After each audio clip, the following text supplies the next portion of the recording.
How's this for a look, Pepe? Glasses under a lucha mask.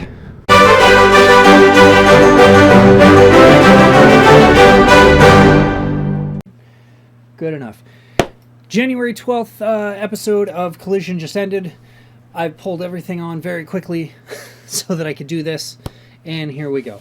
We started the show with a trios match. We had the Death Riders, specifically Garcia, Yuta, and Pac, going on against Scorpio Sky, Darius, and Dante Martin, or Skyflight, I guess is how they're going to go when they're doing trio stuff, which is totally fine. It works. Skyflight. Boom. Got it. Mox sat on commentary and just did his Mox thing where he's like, yeah, well, we're the best. And they're going to try and do whatever, but they're not going to be able to do whatever.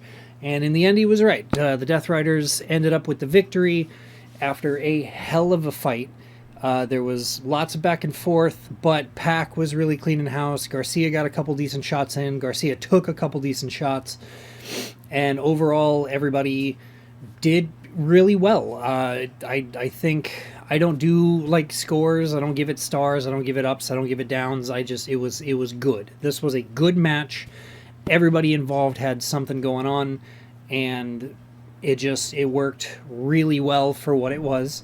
So hopefully we get to see a little bit more Death Rider wins, and then Mox still being kind of a weirdo about his ankle and whatever. Either way, I liked it. At one point, Dante popped off the middle rope and did like a springboard double knee. I believe it was to Garcia. And then Darius was flying everywhere. It's nice to see that his injuries are good. It's nice to see that Dante doesn't have any more issues with his old broken leg. So that's really good. I'm really happy for those guys. Hopefully in the future they'll get some more opportunities, and maybe one day we'll get to see some gold on their waists. That would be kind of fun. I think the Martin brothers would make a pretty good run with the tag team titles. So we'll see where that leads us. There was a moment where Marina Shafir tried to swipe at Darius's ankle, and then Yuta was supposed to give Darius a low blow. That looked a little botched. I think Darius bounced off the ropes a little too quick, or Marina wasn't quite close enough to the ring to really get her arm in there. But they made it work. Everything went smoothly from there. Like I said, the Death Riders did end up with the win. Megan Bayne came out afterwards because Marina Shafir was having words with the young woman that was with Skyflight. I'm not sure who she is. They said her name like twice. I'm watching it live. I didn't have the ability to rewind it at that moment. I'm not sure who that girl is. We've seen her in several promos and whatever, but she ended up getting powerbombed by Megan Bayne, and that was just how that ended. So Mega Problems seems like they're going to continue doing something. Maybe they're going to go after the titles and really do a push for it, which would be kind of fun, kind of interesting, a little strange, but we'll see what happens. That is a tag team in the women's division that I think would put up a hell of a fight when it came to holding the titles and keeping everything on their side. After that, we had Brody King come out. He had a very quick, I'm talking like 45 or 60 second squash match with a guy named Derek Brown. I don't remember if I've seen Brown before in any dark matches or doing anything else. Maybe they threw him into a trio squash at some point a little ways back, but it was quick, fast, and brutal. And Brody King came out with the win and did his whole thing, and then just went right back into the backstage area, and we moved on. Immediately following Brody King, we had a Don Callis family promo. Once again, they were in the back somewhere in one of the hallways, and it kind of spilled from the hallway into like a loading bay, it kind of looked like. Josh Alexander and the Murder Hawk Monster just were tearing a couple guys up, throwing them around, talking shit, talking about how Hechicero is going to bring the TNT title back to the Don Callis family. And they're good promos. I think Josh Alexander is a good verbal worker, but I'm not fully understanding why they're doing this. I don't really get it. We know that the Don Callis family is massive.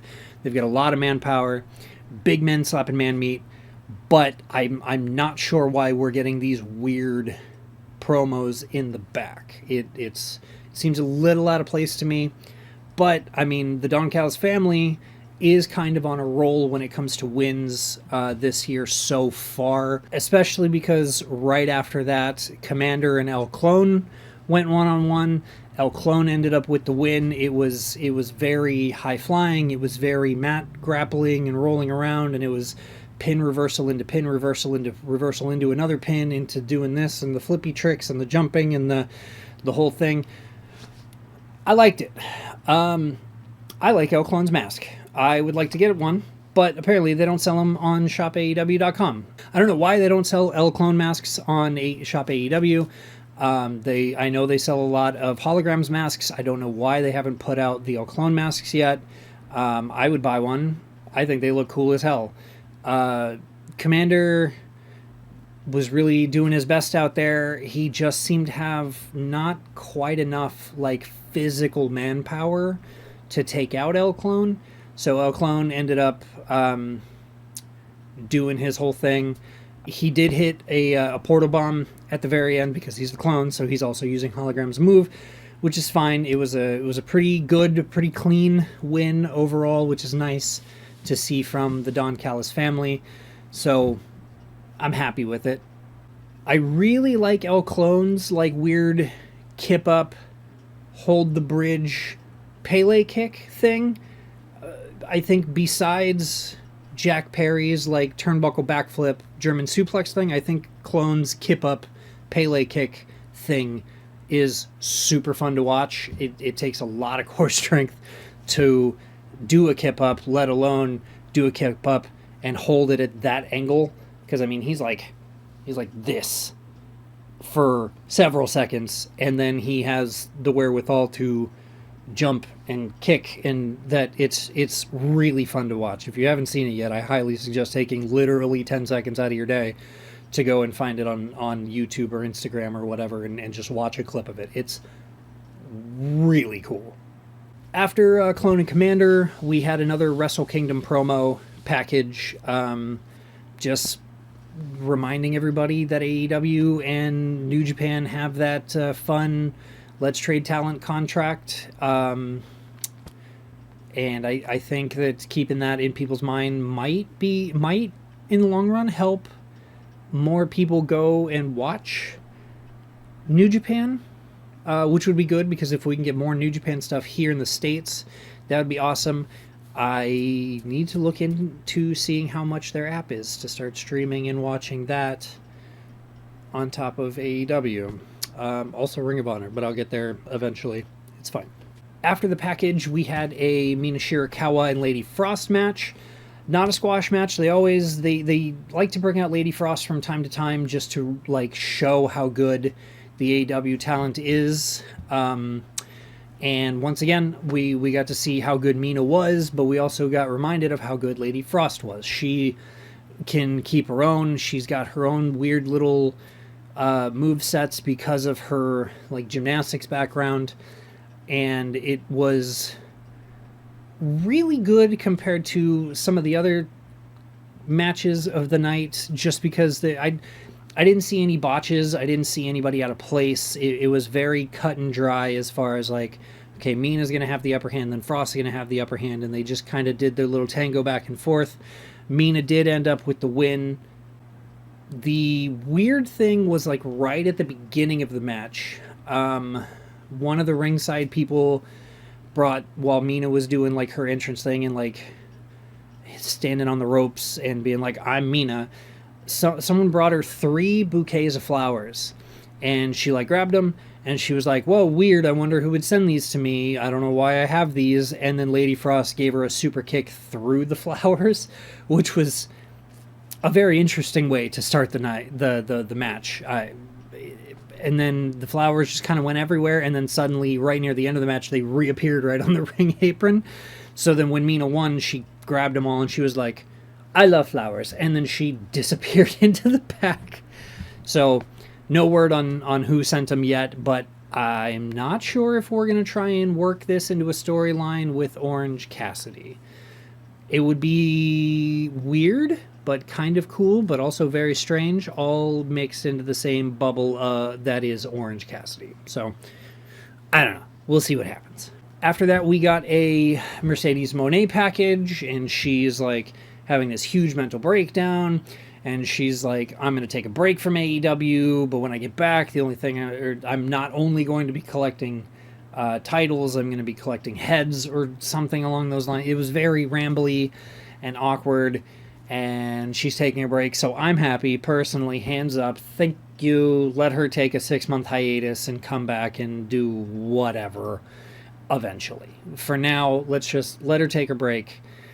Let her lose a few more belts around the world. She can come back with nothing to her name, essentially, and hopefully we can move on and make something good, better. I'm not going to say good, because it's not that any of her matches haven't been good. It's just it's so overbearing, and that's coming from a guy who loves goofy wrestling, and her shtick is just a bit too much for me a lot of the time. So let her take a break. Let her take her vacation. We'll come back to her eventually. It's fine. Finally, then, we got Mark Briscoe versus Hechicero. And it was there. I tried to take notes. I did. I tried to take notes, but I didn't feel like I could look away in order to take notes, and I can't watch something and take notes blind at the same time, because I'm doing everything by hand. I'm not using my phone. I'm not using a computer. I am literally writing these notes down by hand. The only way I could figure out how to describe it was slobber knocker with flying. Because that's literally the entire match. They would go blow for blow. Hechicero was trying to do all these like crazy contorted throw Briscoe around the ring type deals, and Briscoe was reversing a bunch of them, and then finally Hechicero would get the upper hand, and then they would go to the outside and Briscoe would take advantage and get the upper hand. Briscoe put the chair in the ring and did the jump over the top rope dive bomb stuff. His arm was injured, so Hechicero was very much interested in focusing on the injury, which, welcome to wrestling. And it was just such a good match from top to bottom that I literally couldn't think of anything to say for it as far as my notes go besides slobber knocker with flying, because there was lots of high flying over the top, through the middle, from the top to the from the apron to the floor. For like they were everywhere all at once the entire time. There were very few lulls in that match, and it was very entertaining. Briscoe ended up on top, so he got to keep the title. That's cool with me. We need to see how long he can hang on to it. I'm hoping that he can be the first one to break the 9-match curse, and we'll really have to keep this on him, especially because the new look for the TNT title is sweet. I'm not usually a guy that enjoys like a lot of white on a title, but they do it in the perfect little spots to make it tasteful, and it's great. Good stuff. So keep the TNT title on Briscoe for as long as possible. We followed that up with Kingston and Ortiz and the Grizzled Young Veterans in the back, chirping at each other. They have a match next week. It should be a great match. Grizzled Young Veterans have been doing this for quite a while. They've jumped all around the world to do this. Ortiz, I know, has done some time elsewhere. Kingston, I think, has been in other places to do stuff, but I feel like he's mainly like a Canada and US wrestler. He probably has done some time in Mexico, but I really think that just the full ground and pound style of all four of these guys is going to come into play, and it's just going to be four dudes beating the crap out of each other in a way that shows that, like, even though old school wrestling has evolved a lot with the moveset and whatnot, I really think that they're probably going to take it to a level that shows that all of them are students of the game and that they can all hold their own while also holding it together with their partner, because GYV has known each other forever. Kingston and Ortiz have known each other forever. I'm super excited for that match next week. I can't even describe how happy I am that this is going to be a thing. So we'll wait for next week. We'll hope everything works out well. No injuries in training. No flight delays. Let's get these guys in a ring and get it done ASAP. Then we had another trios match, this time women's trios match, and it was the Babes of Wrath and Statlander versus Vert Vixen, Haya, and Maya World. Again, I have to enunciate that, because a few weeks ago I thought that Haya and Maya were the World Sisters, and that was totally on me. So it is Haya and Maya World with Vert Vixen. Like I said, against the Babes of Wrath and Statlander. It was they're giving Haya and Maya more and more time every week to show what they're capable of. They're pretty good. I wouldn't say that they're top tier yet. Like, give them a contract, make them official or whatever. At this point, they deserve it. But Harley Cameron is wild and crazy, and she was all over the place this match. She was running, she was getting kicked and bouncing off, and she was just doing her thing, which I think works for her. I think she has just the right amount of goofy wrestling in her, but then she can also get serious and make everything work out super well. So hopefully Haya and Maya World work out and everything is cool with them. We've seen Vert Vixen in the past. I don't know if she is a contracted wrestler, but I know that we've seen her several times in the past, and she's always held her own. So this match went like 10, maybe 12 minutes. There was, I believe, one commercial break in it. So somewhere around the 10, 12-minute mark. There wasn't... It definitely wasn't match of the night, but it wasn't anything. I didn't notice any botches. It was a very mid-grade match, in my opinion. Like, I didn't have any good notes. I didn't have any bad notes. It was a match. Everything worked out the way it was supposed to. At the end of it, when Stat and the Babes of Wrath got the win, Tekla appeared and started talking trash.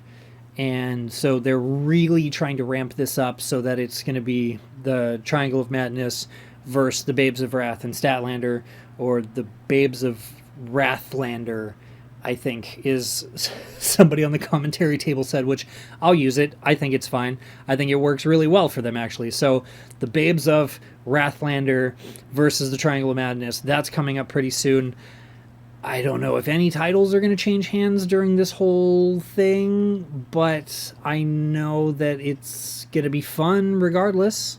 So I'm in. We got to find the time. I think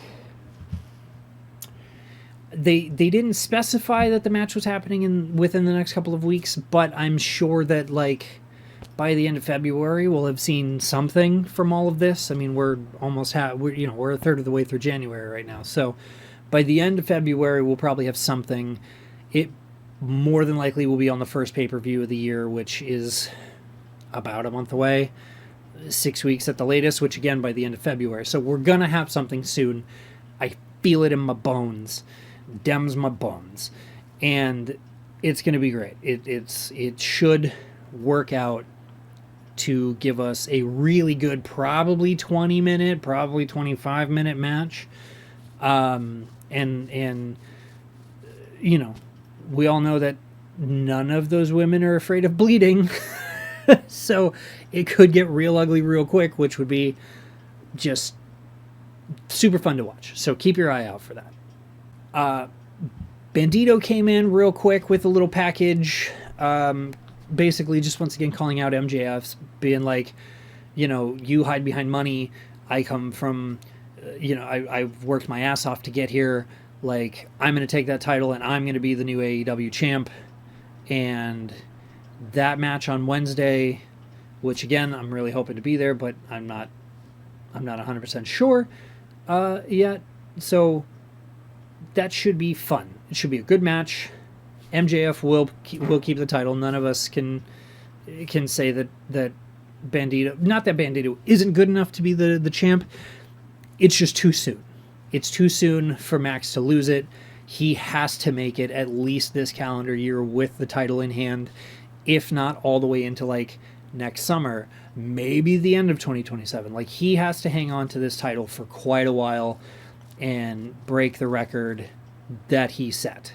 I think it'll work in our favor as an MJF fan anyway. Like, I hope that he hangs on to it until like 2030. I think that would be fun, because then we can watch everybody else just revolve around themselves and get shots and then lose it, and it'll be more fun than Moxley having it in a briefcase for 9 months. So, looking forward to that next week. Then we came to the main event of the night, which was The Demand and my boy Ricochet against Jet Speed and Bowens. Bowens asked to be part of the match. He didn't want Caster being anywhere near it, so Jet Speed and Bowens versus The Demand. Just a bunch of dudes hitting each other from all angles with all kinds of power, flippy doodah tricks, grounded mat, roll around mat wrestling. Jet Speed both had a little bit of tape on them. I know Knight had like a messed up elbow that he was hiding the kinesio tape pretty well under his elbow pad. But then Mike Bailey was like a walking billboard for kinesio tape, because it was all over his one shoulder and like down his arm. And so obviously big target for The Demand to go after that. And they did. And in the end, the Demand took the win, and then everything broke down. And the Don Callis family came out and helped The Demand beat up Jet Speed and Bowens. And then Caster came out and was like doing this thing where he's like, no, like, you guys go beat up Bowens. Like, go ahead. Haha. Like, you go beat, it's fine. Don't worry about it. You go beat him up. And then he got in the ring and helped for like half a second, and the conglomeration came out, and it really broke down there near the end, which is fine. It shows how many of these like little stables are kind of all pairing up in little ways, and how the backstage politics of it all is coming into play. So the Don Callis family, like I said, they've been on a roll this year, except for Hechicero. He did end up losing, so Briscoe is still the TNT champion, but everything all together is really working out for the Don Callis family and for the Death Riders. So I'm curious if 2026 is going to be the year of the heels, which I'm not against. I think that'd be fun. I think the demand did win. The Demand won. So again, that just goes to show, like, I think 2026 is going to be very heavy on the heels. I think they're going to really come in and shine. Like, MJF he's anti-hero, but people still see him as heel. So I really think a lot of gold is going to go to heels this year. And I'm so down for that, because then we can see, like, all the baby faces come together and be like, no, but we're going to do... And we're gonna... Fun times. I'm excited. Anyway, that's all for this week. I'm a little sick. I'm sweating. I need to take this mask off. I can't breathe. So, everybody have a great night. Have a great rest of your weekend. We'll see you Wednesday night or early Thursday, depending on when you're catching this in your feed. Just stay cool. Stay safe. Don't do anything I wouldn't do. Very small list. Ha ha ha ha. Peace.